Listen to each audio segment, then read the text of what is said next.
안녕하십니까. 술단과 함께하는 세상의 이런 자비. 올해도 얼마 안 남았어요.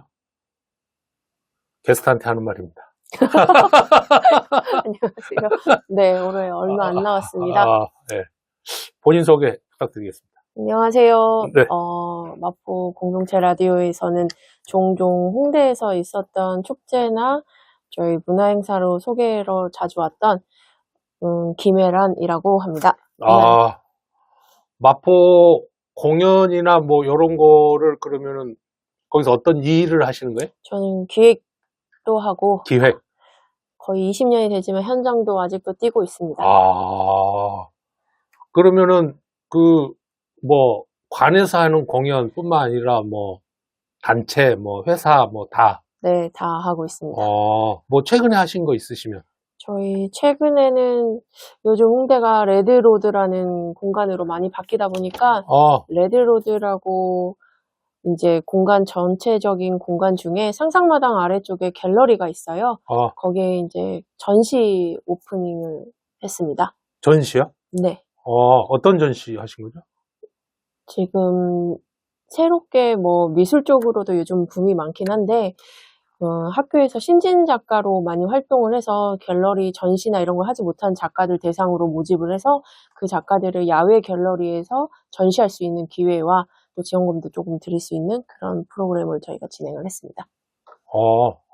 되게 좋은 프로그램이네. 어떻게 보면 요즘 유명하신 분들도 많긴 한데 그래도 새롭게 그 직업을 위해서 또 달리고 있는 신진 대학원생, 뭐 박사, 뭐 학생으로 있는 분들한테도 좀 더 기회를 줄 수 있는 그런 장이어서 저희도 기분 좋게 진행했습니다. 그거는 예산을 어디서 받는 거죠? 마포구에서 지원해 주셔가지고. 마포구에서? 네. 그러면은 마포구에서 이제 이런 거 할 테니까 이렇게 비딩? 뭐 이런 걸 하는 건가요? 네, 그렇게 해서 또 지원을 해서 사업비를 받아서 또 지원하기도 하고요. 어느 정도 그런 모집들을 다 하고 나서 저희가 운영만 또 해드리는 것도 있긴 한데 또 현장에서 또 하게 되면 조금씩 바뀌는 부분도 있다 보니까 저희가 이제 전시나 축제 쪽도 많이 이제 경험이 있다 보니까 저희도 홍대에서 거의 한 20년 가까이 활동을 하고 있어서 저희랑 또 이번에 기회가 돼가지고 같이 하게 됐습니다. 굉장히 바쁘시겠네요?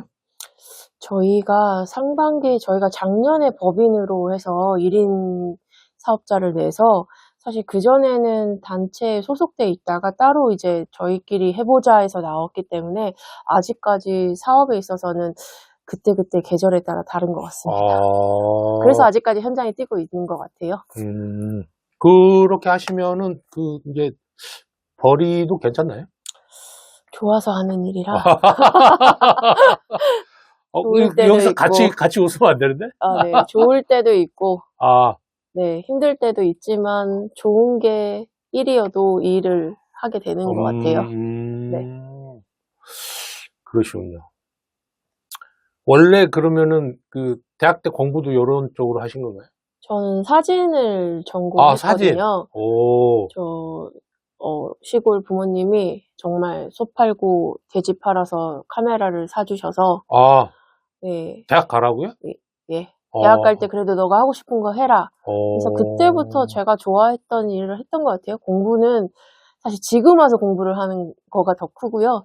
사실 중고등학교 때는 하고 싶은 거를 더 많이 했던 것 같아요. 사진을 딱히 하고 싶으셨던 이유가 있나요?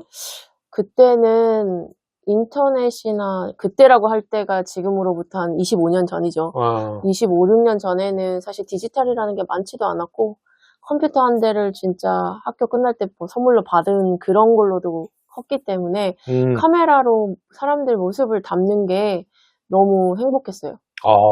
그래서 그거를 학교로 연결해서 어떤 더 전문적으로 할 수 있는 거를 이제 고등학교 선생님이 사진협회 회원이셔서 추천을 해주셔서 그때 우연찮게 고등학교 때 진로를 정했죠.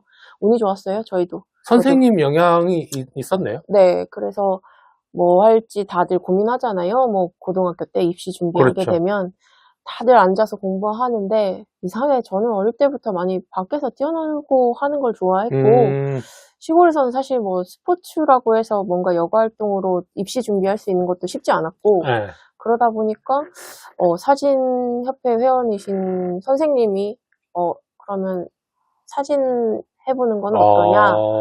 그래서 이제 학교도 찾아보게 됐고 이걸 하게 되면 더 큰 데도 가볼 수 있겠구나. 그때 이제 눈이 띄어서 지금 서울에서 거의 25년째 살고 있는 거 아닐까. 그럼 굉장히 사진을 많이 찍으셨겠네요? 저요? 네. 주변부터 기록을 많이 했고, 그 다음 전공으로 대학을 갔을 때도 다양하게 많이 찍기도 했고, 근데 주로 사람 사진을 많이 찍었던 것 같아요. 그래서 어떻게 보면 좀 아직까지도 사람이 좋아서 모든 사진일이 아니어도 사람들하고 만나는 일을 많이 하는 것 같습니다. 그 당시에는 필름 카메라죠? 그쵸. 저희 졸업할 때쯤에 디지털. 네, 나왔죠. 그래서 필름 카메라 작업한다고 또 힘들었죠. 돈도 팔고. 뒷바라지 해주신다 힘드셨죠, 부모님이. 현상해야 되니까? 그쵸. 인하도 하고, 그 장비값도 어마어마하고. 본인이 직접 하니까? 네. 그리고 뭐 카메라 값도 입시에 있어서 그래도 이게 과인 만큼 비용이 많이 드는 학과다 보니까. 그래요? 예. 카메라를 들고 가야 되는 게 아니잖아요. 카메라를 들고 가는 것도 있지만 장비의 이게 가격 차이에 따라서 스킬도 조금씩 있기도 하고 퀄리티가 달라지니까. 그렇지요. 그러다 보니까 거의 학교에 갔더니 또 저 세상이더라고요. 또. 그래서 이게 부모님이 힘들게 해준 친구들은 들어오는 것도 쉽지 않지만 이게 유지하는 것도 쉽지 않구나라는 생각도 많이 들었어요. 이렇게 다른 과로 이렇게 전과라고 해야죠. 그런 친구도 많았어요. 그래요? 유지하는 친구들은 그리고 또 뭐 작가로 그래서 처음에는 사진 작가를 또 희망하면서 했지만 돈 버는 것도 쉽지 않을 수도 있어서 그러다 보니까 네 이렇게까지 오게 된 것 같습니다. 우리 그러면 실장님이 예전에 작업하셨던 것 중에 뭐 기억이 남는 작품이 있다거나 하면? 저는 카메라로 했을 때 그 상위용사들 사진 찍어준 게 아직까지 기억 남는 게 저 그때 지하철로 그 배경지도 제가 이고 지고 카메라로 여러 번 날라서 어르신들 요구르트 사들고 다니면서 우유 사들고 다니면서 이렇게 그분들 설득하면서 그 사진 하나 찍는 게 히스토리가 다 들어가야 되거든요. 그렇게 힘들게 해서 제가 지금까지 할 때 사진 한 장이 나오는 게 그렇게 쉬운 일이 아니구나 라는 거를 그때 혼자서 다 준비하고 기획하고 촬영까지 했거든요. 그때가 제일 열심히 했던 것 같고 제일 기억에 남고 아직도 네, 그분들 모습이 기억이 나요. 네. 상위용사라고 하시면은 어떤? 이제 파병 갔다 오신 분들도 계시고 뭐 다치신 분들도 계시기도 하고 전쟁 다녀오신 그런 분들이 많으셔서 보면 모습이 요즘 뭐 영정사진 많이 찍으셨잖아요. 그때는 영정사진 찍는 게 쉽지가 않다 보니까 그러다 보니 그거를 하면서 자연스럽게 이제 지역에 다니면서 영정사진도 많이 찍어드리기도 했었어요. 그 영향으로 인해서 그때가 제일 재밌었던 것 같아요. 힘들어도 그 암실에 근데 제일 무서운 게 그 암실에서 혼자서 그분들이 그 인화를 이제 현상하면 눈빛부터 이렇게 보이시게 되거든요. 그러면 그게 깜깜한 그 램프 아래에서 그걸 딱 보게 됐을 때 저도 어리니까 어쩔 때 무서웠기도 했는데 어쩔 때는 좀 눈물이 핑 돌 정도로 그분들이 눈빛이 눈에 먼저 들어올 때도 있었죠. 근데 엄청 많이 인사를 했죠. 요즘은 너무 편하니까. 그러네요. 네. 그때 그럼 작업해 놓으신 건 아직도 갖고 계신가요? 시골 어디 방에 있겠죠. 예. 뭐 전시회를 하거나 했죠. 전시회는 했고, 네, 작품집도 집에 있죠. 시골집에. 한 20년 전인가요? 거의 25년 전이죠. 25년 전? 네. 굉장히 의미 있는 작업을 하신 것 같네요. 그렇죠. 사람 찍는 게 제일 어렵기도 한데 아직까지도 작가님들 활동하시는 것 중에서는 그래도 사람을 찍는 사진이 제일 그래도 가슴에 와닿고 저건 어떻게 찍었을까 이런 생각이 많이 들기도 합니다. 지금 뭐 사진 전공하셨다니까. 네. 저처럼 이제 그 문외한이 볼 때 지금 제일 궁금한 게 네. 필름 카메라하고 디카는 어떤 차이가 있나요? 일단은 편의성. 그렇죠. 그 대신 희소성에 있어서는 값어치가 이렇게 뭐라 그래야 되나, 찍을 때 좀 더 노력해서 찍는 차이가 조금 더 있죠. 이게 몇 컷이 남아있는 필름 카메라와 디카는 디지털 카메라는 어쨌든 무한정 찍을 수 그쵸. 그거에서 고를 수 있는 기준이 조금씩 다르죠. 네. 예를 들어서 그러면 굉장히 이름 있는 분의 작가님이실 경우, 네. 그분들은 아직도 필름 카메라로 그 고집하시는 분도 계신가요? 그러시는 분도 계세요. 요즘은 그래? 또 뭐 많은 분들이 취미생활로 필름 카메라 다시 찍다 보니까 다시 사실 그게 사양 사업이었다가 다시 조금씩 판매가 돼서 값이 비싸도 필름 카메라 다시 찍는 분들 많으세요. 현상하는 데가 없잖아요. 현상은 필름 가게에서 보통 해주세요. 그래요? 네, 해주세요. 그것도 가능하세요. 그리고 필름 카메라 예전 거를 가지고 필름을 스캔을 하면 그거를 어플로 해서 다시 인화로 또 복원해주는 그런 것도 요즘 기술이 좋아져서. 진짜요? 네, 그래서 필름으로서 남겨놨을 때 그걸 나중에 사후에도 필름은 사실 그게 좋은 것 같아요. 그 원본으로 남아있는 사진을 어떻게든 나중에 가공해서 사용할 수 있는 차이점이 큰 것 같아요. 그리고 그거는 딱 한 장밖에 없죠. 그러네요. 그렇죠. 디지털도 딱 한 장 있긴 하지만 그 차이가 조금은 다른 것 같아요. 그러네요. 지금 우리나라에서 굉장히 활발하게 활동하시는 사진 작가님이 계신가요? 많이 하시죠. 뭐 강훈구 선생님도 그렇고 그 선생님들마다 근데 활동하실 때 요즘은 인물 사진보다는 약간 사회운동 활동을 해서 기록화시키는 걸 많이 하시더라고요. 워낙 빨리빨리 주변의 모습들이 없어지게 되고 변하니까 그런 모습들을 기록화해서 남기시는 분들도 많으시고 약간 좀 그런 건 되게 의미 있는 작업인 것 같아요. 그쵸. 그거는 놔뒀을 때도 나중에를 봤을 때도 좋은 것도 있고 그리고 주변에 요즘 분들은 사진으로서 영상보다는 많이 기록화로 개인적으로도 많이 남기려고 하시는 분들도 많으세요.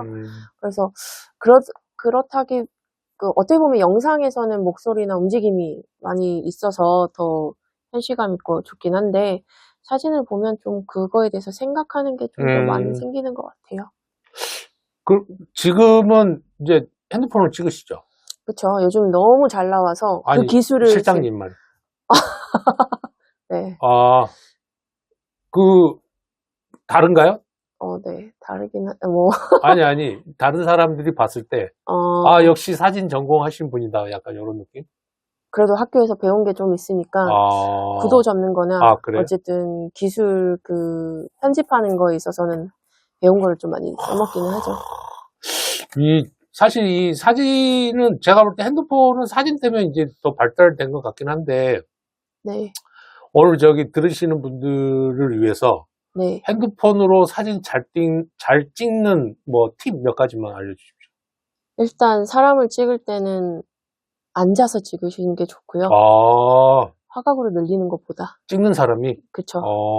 어쨌든 조금 더. 그리고 찍으실 때 되도록이면 뒤에 물체가 조금은 없이 사람 모습을 찍는 게 좋죠. 전신 사진에서 뒤에가 뭐 얼굴이 이제 잘리거나 아니면 그늘이 지거나 뭐 이런 모습들이 보일 때 그런 거를 조금 방해되지 않게끔 사람 위치를 바꿔서 찍으면 그리고 수평이 요즘은 잘 돼 있어요. 휴대폰에. 그래요? 기본적인 수평을 잘 맞추셔야 어디든 안정감 있는 구도가 돼요. 사진이? 네. 영상을 찍든 기본적인 건 수평을 잘 맞추시는 게 제일 눈에 있어서 잘 보이고 안정감 느껴지는 사진이 제일 좋은 사진인 것 같아요.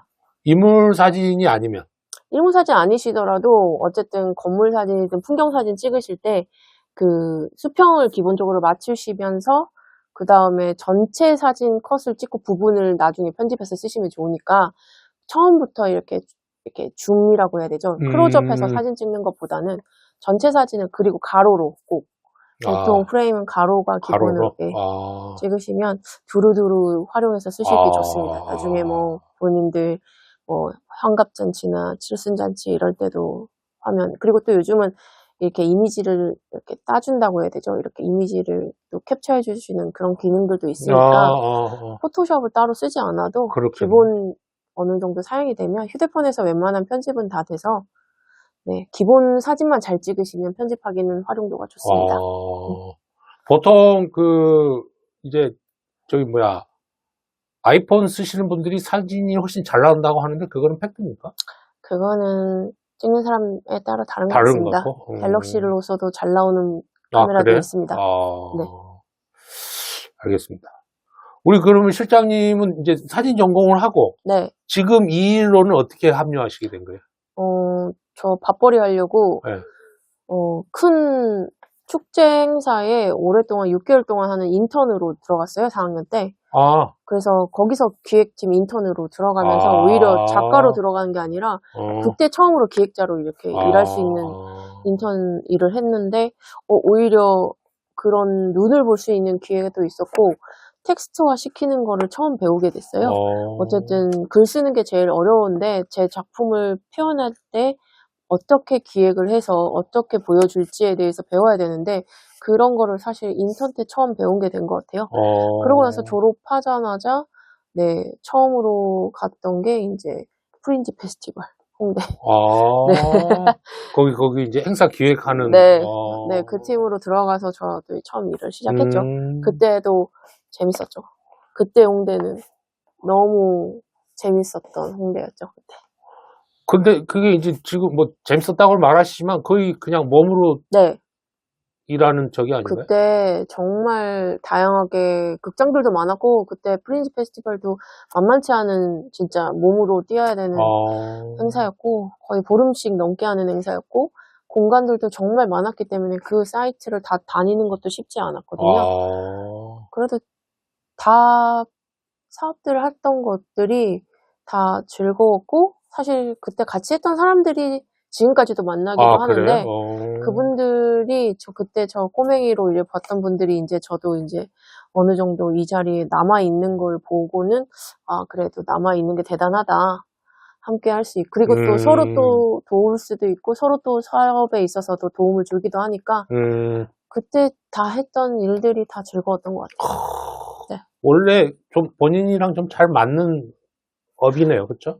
네, 저 그거 할 때 너무 힘들 때는 기자로도 전향을 했었어요. 사진 기자, 취재 기자로도. 와, 그거가 더 힘들었어요. 그래요? 네, 그래서 재밌기도 했긴 했는데 그러다가 다시 축제 쪽으로 이쪽 기획 쪽 일로 다시 돌아오게 됐죠. 네. 그래도 우리가 아는 어떤 일반 좀 안정적인 직장에 비해서는 벌이가 더 낮진 않죠. 네, 저희는 그때 도적대라고 얘기 많이 했었어요. 도적대? 네, 왜냐하면 1년 중에 축제 사업이 1년 동안 있는 게 아니라 3일 있거나 일주일 있기 위해서 3개월, 6개월씩 모여서 팀을 구성해서 준비를 하는 게 축제예요. 그리고 안정적으로 무슨 사실 기관이나 단체로 들어가서 재단이나 이런 데 들어가면 사실 좋긴 하죠. 그렇죠. 그렇게 들어가면 어쨌든 그때는 사실 문화예술에 대해서 그렇게 크게 보장이나 뒷받침되는 게 없었지만 이제 그래도 이런 일들을 할 때 있을 때 서로 도와주고 그 대신 이 사업이 끝나면 한 분이 다른 행사에 또 가게 됐을 때 끌어주고 또 이렇게 가는 게 되게 많았어요. 그래서 뭐 홍대에서 행사하다가 안산으로 가서 행사하다가 춘천에 가서 행사하다가 이런 식으로 많이 가는데 지금만큼 축제가 많지는 않았어요. 그러다 보니까 그때도 이런 기획사나 이런 대행사들은 사실 홍보대 행사가 있었지 사실 기획을 전담하는 단체들 많지는 않았거든요. 그래요? 그러다 보니까 힘들긴 했죠. 힘들기도 했고 이걸로 돈을 벌어서 결혼을 할 수 있을까? 그래도 오늘 먹고 내일은 살 수 있으니까 괜찮은데 이렇긴 했는데 이게 사실 좀 멀리 내다봐야 되는 사업인 거를 알긴 알지만 지금까지 버틴 거 보면 1년 있어보자, 1년만 더 있어보자 해서 지금까지 오게 된 것 같아요. 그래도 연수로 치면은 꽤 하신 거예요, 그렇죠? 그쵸. 저 하게 되면 거의 이제 내후년 되면 한 20년 차 되는 것 같습니다. 거의 뭐 업이네요.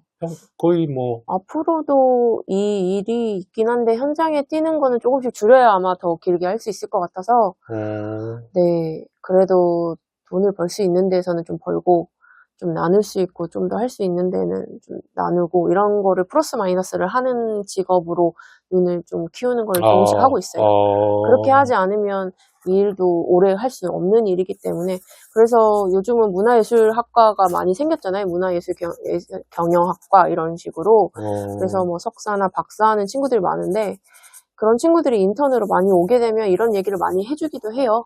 너가 정말 하고 싶어서 하게 됐을 때 이런 게 필요하고 그래도 친구들이 듣는 친구들은 잘 돼서 연락 오기도 하고 한데 뭐 힘들어서 떠나는 친구들도 있기도 하고 그렇겠네요. 네. 그래서 잘 된 친구들은 재단으로 가서 취직 잘 됐습니다 하는 친구들도 있고 방송국 쪽으로 간 친구들도 있었고 뭐 박물관, 전시장 뭐 이런 쪽으로 두루두루 가는 친구들에 있어서 뭐가 필요한지 요즘은 조금 더 그런 능력보다 그런 경험치보다는 뭔가 증이나 뭔가 학과에 대해서 뭔가 시험을 봐서 뭔가 이제 그걸 확인할 수 있는 게 있어야 된다 하더라고요. 그래서 그런 걸 좀 찾아서 많이 컨설팅 해주기도 하고 조언해주기도 하고 여기 오면 어쨌든 친구들이 많은 페이를 받는 건 아니니까 인턴을 해도 그러다 보니까 그런 정보들을 많이 알려줘서 현장에서 그래도 어떤 네트워크를 가져야 될지 그런 얘기들을 많이 해주는 것 같아요. 그래도 갈 수 있는 그 경로는 굉장히 많은 편인 것 그쵸, 같아요. 많죠. 근데 그거를 알 수 있게끔 되는 게 사람으로서 많이 알게 되는 정보가 크니까. 그래서 그런 사람을 한 명 알게 되는 게 너에게는 큰 재산이다라고 얘기를 많이 해주기도 하고 그리고 또 힘들게 됐을 때 도움이 필요하면 연락을 해라. 저희는 그래서 구직 활동할 때 보통 요즘은 사이트가 문화예술 쪽도 많이 있긴 한데 뭐 예술경영지원센터나 네, 노동부 쪽은 완전 너무 포괄적으로 있지만 문화예술 관련해서는 예술경영지원센터가 많이 구직 활동을 하거든요.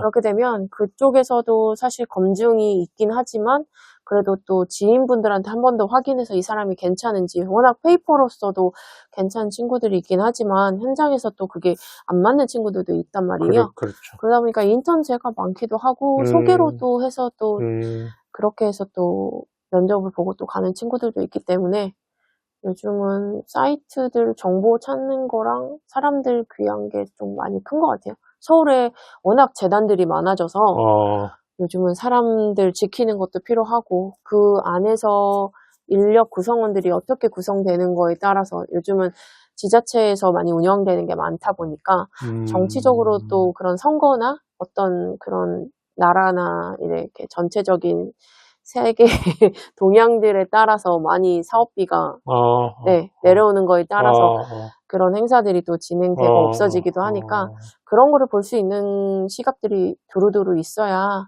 이쪽에서 많이 살아남는 것 같아요. 아까 그 말씀하신 것 중에 저기 그 예술경영지원센터라고. 네, 예술경영지원센터는 사실 구직활동도 많이 하지만 거기서 지원 사업도 많이 해주시고 그리고 랩이라고 해서 그런 랩들도 많이 오픈돼 있어서 오프라인으로 해서 충정로 쪽에 오픈돼 있는 것도 알고 있거든요. 그래서 네, 시청 쪽인가 그쪽에 이제 공간들이 있어서 어쨌든 활동하고 있는 분들에 있어서 예전에는 뭐 미술, 뭐 춤 이런 쪽으로 많이 그 공연 쪽 이런 쪽으로 많이 지원을 해줬는데 요즘은 기획하시는 분, 문학 쪽 이런 베이스로 된 분들한테도 많이 지원을 해주기도 하고 역량 강화할 수 있는 기초 아카데미들도 많기 때문에 그쪽으로 봤을 때 이제 겨울 시작이면 저희는 보통 겨울에 이런 걸 다질 수 있는 프로그램들 많이 해요. 그러다 보니까 기획하고 싶은 친구들도 여기 예비 기획자 프로그램들이 있어서 기획 프로그램 무료로도 이렇게 강습 신청하면 지금 많이 시작하죠. 이제 겨울에 시작해서 왜냐면 내년에 이제 시작하게 되면 봄 전에 많이 프로그램들이 마무리하거든요.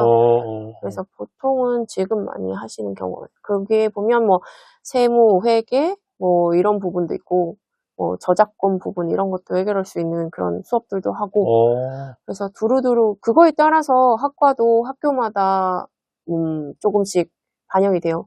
문화예술경영학과도 전체적으로 다 잘하는 학교가 있는 게 아니라 학교마다 특화가 돼 있어요.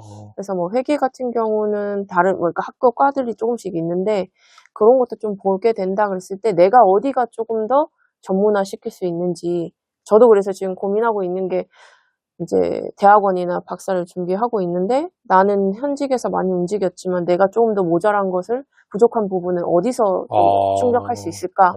그거를 지금 보고 있어서 예, 왜냐면 요즘 학교를 또 가서 배움의 지식이 또 없으면 현장이랑도 조금 더 어필할 때 네, 부족한 게 조금씩 나오더라고요. 그래서 학교를 가는 이유도 생기는 게 고민을 지금 한 10년째 하고 있는데 올 이제 40대에는 그래도 결심을 해서 학교를 정해서 가야죠. 그렇게 된다면 제가 50, 60까지도 일을 할 수 있는 장기적으로 봤을 때 앞으로 향후 20년을 내가 이쪽 일을 할 때는 그래도 이런 공부를 해서 전문직으로 된 이런 전문화된 과로 해서 배워야지 앞으로 더 갈 수 있을 것 같고 지금까지 내가 왔던 거는 그 현장에서 그 아직도 뛸 수 있는 그 에너지로 해서 남아 있었던 것 같긴 하기 때문에 앞으로 20년을 더 하게 된다 그럴 때는 뭔가 공부를 해야 되지 않을까. 기준점을 삼아서 저도 그런 단단한 사람이 돼서 다른 사람들한테도 뭔가 영향력이 있는 그런, 줄 수 있는 그런 사람이 되지 않을까. 그렇게 보고 있습니다. 알겠습니다. 저희는 지금 그 문화 공연, 행사, 기획, 여튼 거의 뭐 멀티 아티스트 같은 느낌도 들고 저희 뭐 관련된 일은 다 하고 있는 것 같습니다. 지금 저희는 이제 그런 일을 하시는 김혜란 실장님과 말씀을 나누고 있습니다. 저희 노래 한 곡 듣고 가야 되는데. 네. 아까 그 풀립사랑. 네. 뭐 이 노래를 선곡하신 이유가 있습니까? 저는 행복한 게 제일 좋은데 그 풀립사랑 안에 가사들이 그 힘들 때 그 노래 그 음률이나 가사들이 좀 힐링이 되기도 해서 그러다가 제가 꿈에 그리던 그분을 옥천 공연장에서 만났죠. 진짜요? 네, 그런 일이 생기더라고요. 그걸 한 10몇 년 동안 부르고 다니니까 그래서 만나게 돼서 또 힘이 또 나서 또 이렇게 또 오게 되는구나라는. 근데 풀립사랑 좋아하시기에는 좀 그 세대가 약간 더 미치지 않으신가요? 그렇긴 한데 우연찮게 LP판으로 부모님이 저희 어릴 때는 전축이라고 하죠. 그런 걸 하나 사게 되면 CD가 아니라 LP판으로 뭐 이선희 LP판, 최성서 LP판, 변진섭 LP판 그 중에서 그래도 이렇게 좀 나를 좀 업그레이드 이렇게 업 시켜주는 거는 이 노래였어요. 그 노래가. 그래서 그 노래를 많이 부르고 다녔죠. 알겠습니다. 우리 실장님의 어릴 적 그 큰 힐링을 준 풀립사랑 한 곡 듣고 가겠습니다.